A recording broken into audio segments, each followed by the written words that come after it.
सुखपुर गांव एक ऐसी जगह थी जहां सूरज की पहली किरण खेतों पर पड़ती थी और पक्षियों का कलरव दिन की शुरुआत करता था। पर पिछले कुछ महीनों से इस शांति पर एक काली छाया मंडरा रही थी। गांव में एक रहस्यमय चोर था जो सिर्फ रात के अंधेरे में आता और सुंदर नई चप्पलें चुरा कर ले जाता। शुरुआत में गांव वालों ने सोचा कि शायद कोई आवारा जानवर या शरारती बच्चा कर रहा होगा। उन्होंने अपने दरवाजों के बाहर मिट्टी बिछाकर देखी ताकि चोर के पैरों के निशान मिल सके, पर हर सुबह उन्हें सिर्फ खाली जगह और बिखरी हुई मिट्टी मिलती। गांव के जवान लड़कों ने रात भर पहरा दिया, पर जैसे ही उनकी आंख लगती अगले घर से चप्पलें गायब हो जाती। गांव के पंडित जी ने भी कई तरह के मंत्र पढ़े और तावीज बनाए, पर सब व्यर्थ। धीरे धीरे डर की जगह अफवाहों ने ले ली।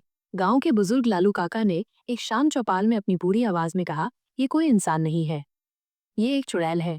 उसकी आत्मा को शांति नहीं मिली, इसलिए वो रात में आती है और अपना अधूरा शौक पूरा करती है। उनकी बात पर सबने हामी भरी और डर का माहौल और भी गहरा हो गया। इसी गांव में रमा नाम की एक लड़की थी जो बहुत समझदार थी। वो बाकी गांव वालों की तरह डरकर अपनी चप्पलें नहीं छिपाती थी। वो जानती थी कि किसी भी समस्या का समाधान डर से नहीं बल्कि हिम्मत और सूझबूझ से होता है। रमा ने सोचा कि ये चुड़ैल बुरी नहीं है, बल्कि शायद उसकी कोई मजबूरी है। जब उसने ये बात गांव वालों को बताई तो सबने उसे पागल समझा। सरपंच ने तो यहाँ तक कह दिया, रमा तुम इन अंधविश्वासों में मत पड़ो, ये चुड़ैल तुम्हें भी ले जाएगी।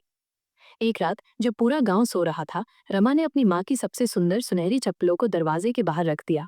वो खुद खिड़की से एक चादर ओढ़कर बैठ गई। उसका दिल धक धक कर रहा था, पर उसकी आंखों में डर की जगह एक अजीब सी जिज्ञासा थी।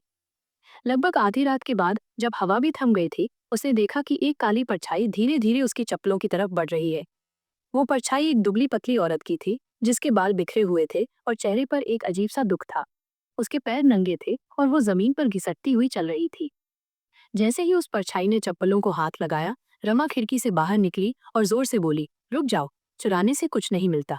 उस चुड़ैल ने डरकर रमा की तरफ देखा। उसकी लाल आंखों में दर्द और उदासी थी। उसकी आवाज में एक गहरा दुख था, बेटी मुझे माफ कर दो, मैं रूला हूँ। आज से बहुत साल पहले मैं इसी गांव की एक लड़की थी। रूला ने अपनी कहानी सुनाई। वो बहुत गरीब थी, पर उसे सुंदर चप्पलें पहनने का बहुत शौक था। गांव में एक लड़का था, मोहन, जिससे रूला प्यार करती थी। मोहन ने एक बार रूला से वादा किया था कि वो उसे गांव के सबसे सुंदर मोतियों वाली चप्पलें लाकर देगा, पर वो कभी ऐसा नहीं कर पाया।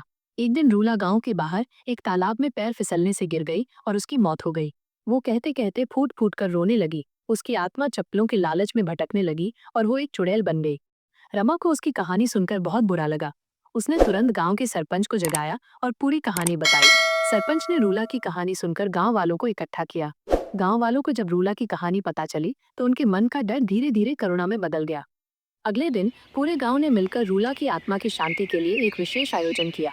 गांव वालों ने मिलकर एक जोड़ी नई सुंदर चप्पलें खरीदी, उन पर फूल और मोती लगाए और उन्हें गांव के उसी तालाब के किनारे रख दिया जहां रूला की मृत्यु हुई थी।